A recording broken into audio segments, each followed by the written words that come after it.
इस वक्त की बड़ी खबर आपको बता रहे हैं। अलीगढ़ मुस्लिम यूनिवर्सिटी के हॉस्टल से संदिग्ध गतिविधियों की खबर मिलने के बाद पुलिस ने छापेमारी की, जहां एक छात्र के रूम में कारतूस बरामद किए गए, नकली नोट बरामद किए गए और यहां तक कि कुछ हथियार भी बरामद हुए हैं। वहीं दूसरी तरफ लखनऊ और मिर्जापुर में 4 बांग्लादेशियों को गिरफ्तार किया गया, जिसके बाद से 180 बांग्लादेशी उस स्थान से फरार बताए जा रहे हैं। इस पर और जानकारी के लिए मेरे साथ मौजूद है मेरे सहयोगी नवेंदु सर।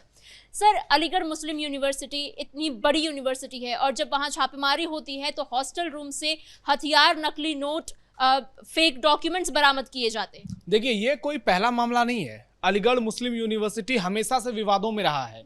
जिस यूनिवर्सिटी में पाकिस्तान जिंदाबाद के नारे लगते हैं, जहां भारत विरोधी नारे लगाए जाते हैं, आप उस यूनिवर्सिटी से और क्या उम्मीद कर सकते हैं। अभी कुछ दिन पहले ही वहां पर एक फायरिंग की घटना हुई थी आसपास के इलाके में, और उसे लेकर पुलिस को डाउट हुआ कि उसके तार इस यूनिवर्सिटी से जुड़े हो सकते हैं।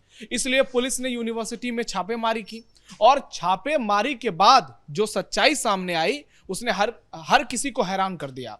भारी मात्रा में हथियारों की बरामदगी हुई, नकली नोट बरामद हुए और जिस छात्र की पहचान हुई है आरोपी के तौर पर, उसका नाम शहबाज उर्फ छोटू है और फिलहाल वो फरार हो चुका है। लेकिन उसके ऊपर एफआईआर दर्ज हो चुकी है और पुलिस लगातार इस मामले में एक्शन में नजर आ रही है। आसपास के छात्रों से पूछताछ की जा रही है, आसपास के इलाकों में पूछताछ की जा रही है और बहुत जल्द आप देखिएगा कि योगी पुलिस का एक्शन कैसे इस आरोपी को पकड़कर जेल के सलाखों के पीछे भेजता है। यहां पर जो असली सवाल है कि आखिरकार हॉस्टल में कैसे नकली नोट आ जाते हैं, कैसे हथियार आ जाते हैं। यानी जब जांच होगा तब बहुत सारी बातें सामने आएंगी, तब हो सकता है इसके तार सीधे पाकिस्तान से जुड़े मिले, क्योंकि अभी अल-फलाह यूनिवर्सिटी को लेकर इतनी सारी चीजें सामने आई थी। भारत में कई सारे ऐसे विश्वविद्यालय हैं जहां पर भारत विरोधी गतिविधि साफ तौर पर देखी जाती है।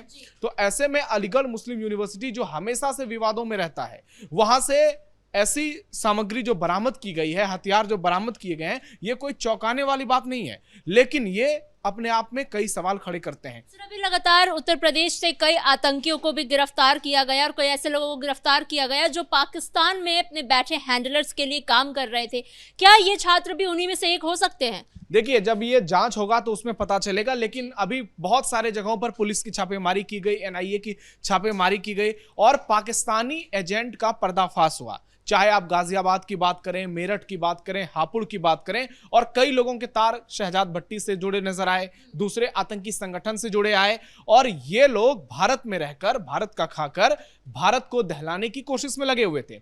लेकिन पुलिस ने जिस तरीके से एक्शन लिया उससे इन लोगों में बेचैनी हो गई और पुलिस के एक्शन से इन लोगों की जो आपसी गुट है उसमें खलबली मच गई और भारत में बड़े हमले, इनके जो मंसूबे चल रहे थे वो पूरी तरह से फेल हो गए।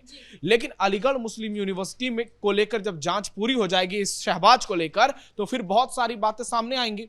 लेकिन आप ये तय मानकर चलिए कि इसका पाकिस्तानी कनेक्शन निकल सकता है, क्योंकि हमारे देश में बहुत सारे ऐसे लोग हैं जो चंद पैसों के लिए धर्म के नाम पर फौरन बिक जाते हैं और उसके बाद अपने ही देश को, जहां वो खाते हैं, जहां वो आजादी से जिंदगी जीते हैं, उसको ही दहलाने की कोशिश में लगे रहते हैं, साजिश रचते रहते हैं। लेकिन उत्तर प्रदेश में चूंकि योगी आदित्यनाथ की पुलिस इतनी एक्टिव है कि अब एएमयू हो या कोई भी हो, कहीं भी किसी का बचना मुमकिन नजर नहीं आ रहा है। सर, ऐसे में एएमयू की जो मैनेजमेंट है उस पर भी सवाल खड़े होते हैं कि इतने लंबे समय से ये छात्र जो है वहां पे कुछ संदिग्ध गतिविधियां कर रहे थे और उनको पता नहीं चला।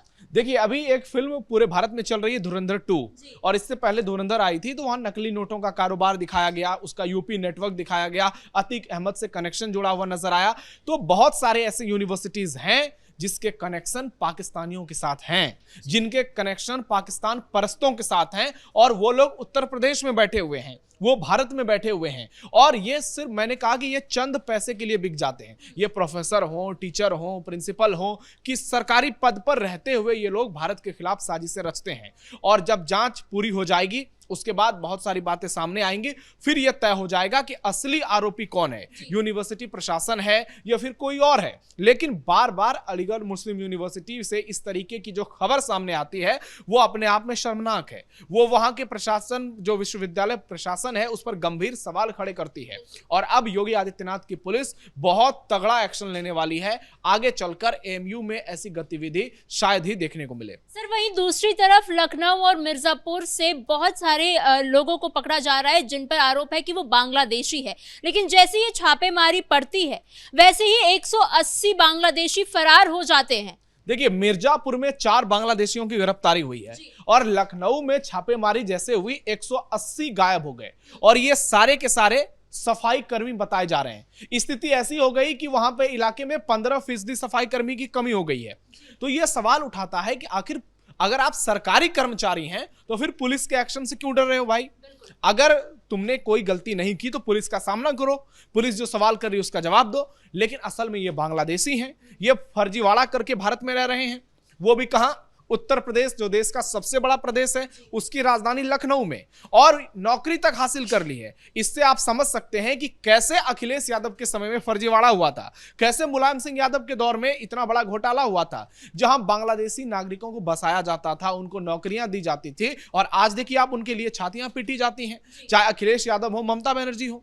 वही हाल मिर्जापुर में 4 लोगों की गिरफ्तारी हुई है और इन 4 के नाम दर्शकों को बता दें। ये जो गिरफ्तार किए गए हैं इसमें शब्बीर हुसैन, मोहम्मद सबूज, नरेश दास और जय दास शामिल हैं। ये सारे बांग्लादेशी हैं और ये बांग्लादेश के रंगपुर प्रांत के ठाकुरगंज थाना के पीरगंज इलाके के रहने वाले हैं। इसकी भी पुष्टि हो गई है।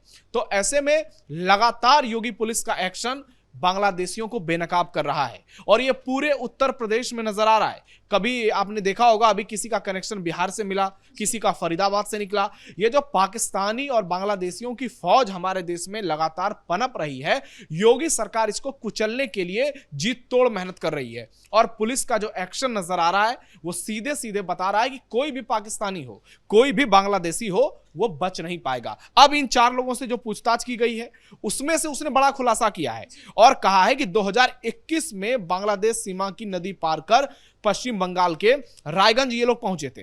वहां से कलियागंज रेलवे स्टेशन के जरिए आगरा गया पहले और वहां काम की तलाश में मिर्जापुर आया।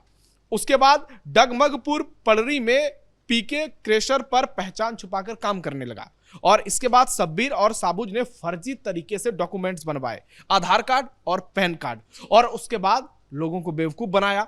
ऐसा नहीं कि इसकी जानकारी किसी को नहीं होगी, लेकिन मैंने कहा कि बहुत सारे लोग ऐसे हैं जो भारत में रहकर पाकिस्तान और बांग्लादेश का गाते हैं। उन लोगों को दिक्कत नहीं थी, तो ऐसे लोगों की फिर आप देखिए कितनी आसानी से ये जिंदगी जी रहे थे। लेकिन अब जब योगी पुलिस ने तगड़ा एक्शन लिया है तो इनकी हालत खराब है। क्योंकि आपने बताया कि इन्होंने फेक डॉक्यूमेंट्स भी बना लिए थे, तो ऐसे में जब एसआईआर का मुद्दा उठता है तो अखिलेश यादव है वो या फिर ममता बनर्जी, जितनी भी विपक्ष की पार्टियां हैं, वो लगातार ये कहती है कि एसआईआर नहीं होना चाहिए, इससे ज्यादा वोट काटे जा रहे हैं और जानबूझ के मुसलमानों के ही वोट काटे जा रहे हैं इन्हें बांग्लादेशी बताकर।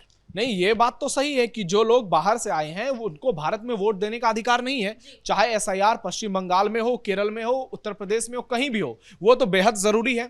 नहीं तो फर्जीवाड़ा जो सालों से चलता आ रहा है वो कैसे रुकेगा। और उत्तर प्रदेश में तो करीब 3 करोड़ नाम कटे हैं और इसमें बहुत सारे नाम घुसपैठियों के हैं। पश्चिम बंगाल में 90 लाख नाम कट गए हैं, तमिलनाडु में 90 लाख से ज्यादा नाम कटे हैं।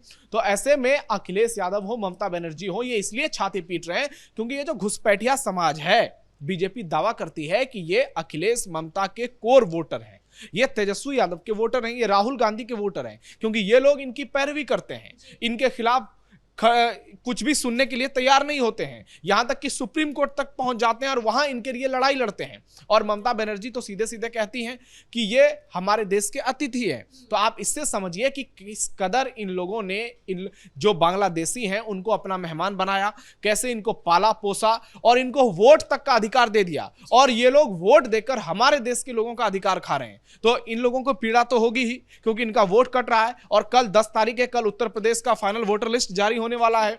तो ऐसे में अखिलेश यादव की टेंशन बढ़ना जो है वो लाजमी है। और आने वाले समय में आप देखिएगा पश्चिम बंगाल का जब 4 मई को रिजल्ट आएगा तो जो नेता, जो पार्टी बांग्लादेशी घुसपैठियों के भरोसे जीत का बड़ा बड़ा दावा कर रही है, पर्दे के पीछे। अब देखिएगा कैसे उन लोगों को पूरी तरह से जनता के सामने एक्सपोज होना पड़ता है। वही हाल उत्तर प्रदेश में होगा। 2027 में विधानसभा चुनाव है, इसलिए अखिलेश यादव बेचैन है। उनको लग रहा है कि इतने वोटर कट रहे हैं, ज्यादातर लोग तो उन्हीं को वोट करते हैं जो बांग्लादेश पाकिस्तान से आए हैं। इसलिए अखिलेश यादव की बेचैनी लगातार बयानबाजी में बदल रही है। लेकिन जिस तरीके से सरकार का रुख नजर आ रहा है, पुलिस प्रशासन एक्टिव नजर आ रही है, लग रहा है कि एक भी बांग्लादेशी और पाकिस्तानी उत्तर प्रदेश में तो बच नहीं पाएगा और आने वाले समय में यह कार्रवाई जो है और ज्यादा मजबूत नजर आएगी। जी सर, इन तमाम जानकारियों के लिए धन्यवाद। कुल मिलाकर एक तरफ अलीगढ़ मुस्लिम यूनिवर्सिटी के हॉस्टल में छात्र के कमरे में पिस्टल्स बरामद होते हैं, मैगजीन्स बरामद होती हैं, साथ ही नकली नोट भी बरामद किए जाते हैं, तो वहीं दूसरी तरफ लखनऊ और मिर्जापुर के इलाके से बांग्लादेशियों को गिरफ्तार किया जाता है। ऐसे में ये दिखा रहा है कि किस तरीके से उत्तर प्रदेश की पुलिस एक्टिव है और अपने काम को किस तरीके से वो सफलतापूर्वक कर रही है। फिलहाल इस ब्रेकिंग में इतना ही। कैमरा पर्सन कुणाल के साथ मैं समीक्षा तिवारी, कैपिटल टीवी उत्तर प्रदेश।